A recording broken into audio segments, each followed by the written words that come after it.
Mr. President, for months, our Democrat colleagues have been fear-mongering about our health care system. They've blamed everyone but themselves for the skyrocketing premiums Americans are dealing with today. The truth is, Obamacare absolutely destroyed our health care system. It is completely unaffordable. As a result, American families are now paying the enormous price for Barack Obama and woke Democrats' Obamacare system. Sure, the idea of Obamacare sounded great. Who doesn't love the idea of free health care? But those of us who live in reality or understand basic economics knew this was never, ever going to work, which is why not a single Republican voted for it in the Senate or the House when it was voted on. You see, Obamacare was always destined to fail. You can't pump billions of dollars into health care and not expect rampant fraud to take place. It's not possible.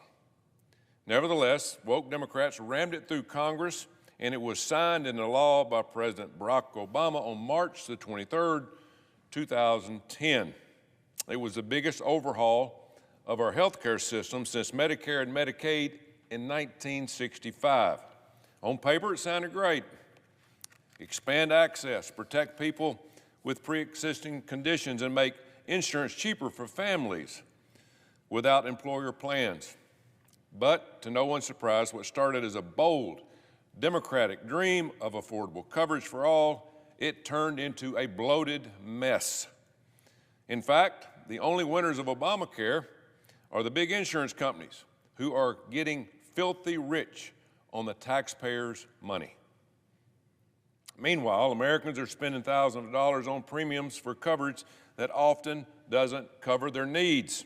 And Americans can thank 9 of my current Democrat colleagues who voted yes on that final passage, December 2009, Senator Murray, Cantwell, Wyden, Merkley, Schumer, Gillibrand, Coons, Durbin, Sanders, Tammy Baldwin, who was in the House at the time. These Democrats jammed this through with not a single Republican vote, ignoring real concerns about how the system would limit competition, leading to lower standards of care, or how it would line the pockets of big insurance companies while forcing hardworking Americans to pay high premiums, or how it would decrease transparency, leading Americans who often leave the doctor's office not having a clue how much money they owe when they leave, or how rural hospitals would be forced to close their doors and doctors and nurses would be leaving the medical field because they couldn't make a living. But that didn't care about any of this. They didn't care about any of it because they always knew we would end up today in the position we are. 15 years later, they knew costs would become unaffordable for Americans. They knew that. But they were just fine with that because their end goal is to have socialized medicine paid for by American taxpayers, which, by the way, has not worked anywhere in the world. They have terrible health care when they do that. Obamacare was just the first step towards free health care for all. The first step. To start, Obamacare created state-federal marketplaces where individuals could shop for coverage.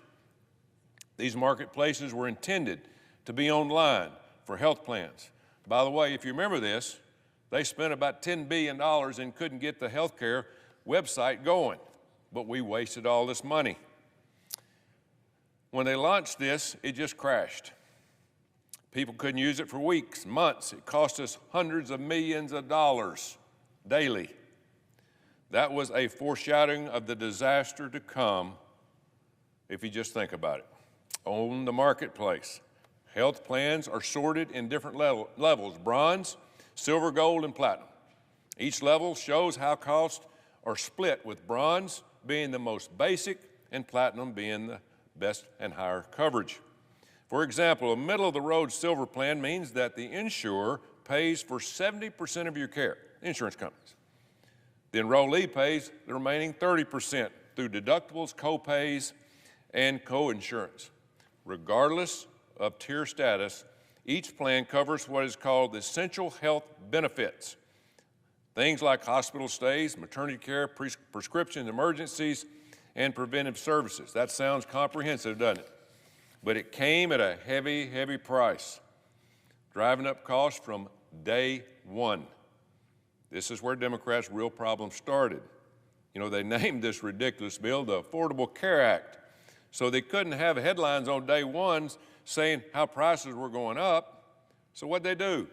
To address this affordability issue, Democrats came up with two big financial plans to supposedly help with affordability.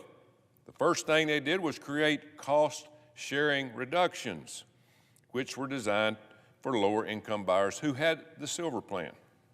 Basically, CSRs allowed the government to help these Silver Plan enrollees pay out-of-pocket costs like deductibles and copay, shifting the bulk of the cost to who? The American taxpayers.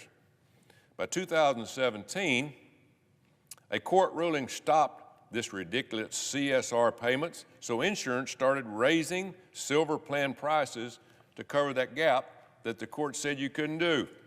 As a result, families saw their premium jump 20 to 30% in some states. And the second big Democrat idea was the premium tax credits, which was created for people earning about $15,000 a year. And it was capped at those making $60,000 a year. Now, this program ballooned during the pandemic when Democrats decided to expand these subsidies. In 2021, the American Rescue Plan got rid of the $160,000 income cap, meaning higher income Americans could now qualify for the subsidies. This meant that many lower income Americans got zero premium plans for the very first time. This caused enrollment in Obamacare to double in just 5 years. Double. From 11 million people enrolled in 2020 to 24 million in 2023. Here we go. This was all thanks to fatter subsidies, slacker rules, and year-round special enrollment periods, which allowed people to sign up anytime, no questions asked. These exchanges didn't lower costs, they just shifted the bill to who? The American taxpayer. Premiums kept rising, thanks to price gouging and decreased competition. But the taxpayer-funded subsidies temporarily shielded enrollees from seeing how much costs were going up. Take a family of four, earning $80,000, for example. They might have paid $500 a month for coverage before Democrats expanded these subsidies, $500 a month. But now, they're paying zero for coverage, while you, the American taxpayer, are stuck with paying the rest of the bill, just moving closer to socialized medicine. This is all thanks to the Democrats' broken subsidy system. And guess who benefits the most? Not you. A Joint Economic Committee report revealed that insurers and brokers are getting rich off of these subsidies. For every $1 that is paid by the taxpayers, the families only get 34 cents of this $1. The other, where does it go? It goes to the insurance companies, or it just disappears. I wonder where that goes. That's not affordability, that is a straight-up scam that the American taxpayers are facing. Even worse, these loose rules turned the marketplace into a fraud playground. Enhanced subsidies made plans free for people earning $15,000 to $23,000 a year. So, of course, people started fudging the numbers to qualify for free coverage. Brokers and scammers piled on, setting the system, claiming to enroll people for free coverage while stealing the money for themselves. A Paragon Institute report estimated that there were 5 to 6.4 million cases of fraud last year alone. To try to catch some of the fraud, the Government Accountability Office, they tried their own scam. They created 44 false applicants. They made up Social Security numbers. They ran it through the system. Shockingly, 96% of the Government Accountability Office fake applications got approved. 100% free health care. It's hard to figure out how exactly these people are getting enrolled, Some are lying about their income. Some are double dipping with Medicaid, and some might just not be citizens of this country. Sound familiar? All of this fraud is hard to stop and hard to wrap your mind around. But unfortunately, the scam of Obamacare is much bigger than fraudulent enrollees. That's because Obamacare just didn't destroy our health care system. It also paid for itself by getting the government involved in student loans. You heard me right. We're going to pay this. The Obamacare is going to pay for it through student loans. So loan went from being managed and loaning money from the bank to the federal government loaning money to go to college. What a great idea. As a result, education is more expensive than ever. And listen to this. Today, after 5 years, 45 million students across this country owe $2 trillion. Embarrassing. We are screwing over our young people who are just starting out in life, all to prop up this broken Obamacare system. Obamacare promised lower costs and better care, but 15 years in, it's delivered just the opposite. Obamacare premiums have nearly tripled since 2014, not to mention the outrageous bills you get after you leave the doctor. Quality health care is gone. Hospitals all over the country have been forced to close. We're losing doctors and nurses right because these jobs don't pay what they used to. Because we don't have transparency in the system, bad actors are able to hide prices, insurers face no real competition, and COVID subsidies allowed scammers to get rich off of fraudulent money that was intended for the most vulnerable. So no, this is not Republican fault, as you're hearing. Not a single Republican voted for this disaster called the Affordable Care Act.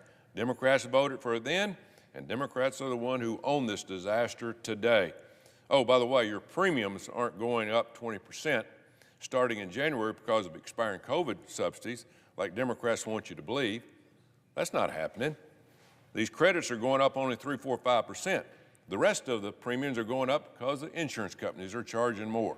So don't let them take these subsidies or because all these premiums are going up. They're getting rich off the American taxpayers. That's what's happening.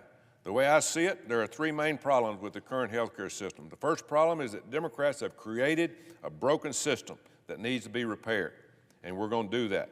I'm glad to see several of my Republican colleagues are working on this daily. I'm hopeful that any Republican plan will focus on the main issue, affordability. The only way to lower costs is through more competition and more transparency. We need more plans to give Americans more of a choice when it comes to insurance plans. This is the only way to drive costs down. The second problem is that Democrats allowed 20 to 30 million illegals to come into this country under Joe Biden, many of whom came from third world countries. Now, many of these people have never, ever been to the doctor, have all sorts of health problems. These illegals are now overrunning our emergency rooms, and you, the American taxpayer, are paying for it. Next time you go to the ER, see how long it takes you to get in, and then blame the Democrats. And the next time a hospital in your town closes, as has happened all over my state of Alabama, blame the Democrats. The third problem is that we are horribly sick in this country. Americans are the unhealthiest we have ever been. 74% of Americans are either overweight or obese. More than 76% of Americans have at least one chronic disease. Cancer rates are increasing among young people at an alarming rate. If we do not start getting healthier in this country by working out, eating healthier, and getting rid of processed food and toxic ingredients, we are not going to make it. Our healthcare system was not built to support so many unhealthy people. 50 years ago, you didn't have any of this crap because Americans were more active and didn't have all this processed food. We are over-medicated, overweight, and sicker than ever, and our healthcare system simply wasn't built to handle it. Thank God that Robert F. Kennedy Jr. is working around the clock to make America healthy again. We need it. And at the end of the day, Republicans have control of the Senate, the House, and the White House. We have no excuse not to do something about this health care disaster.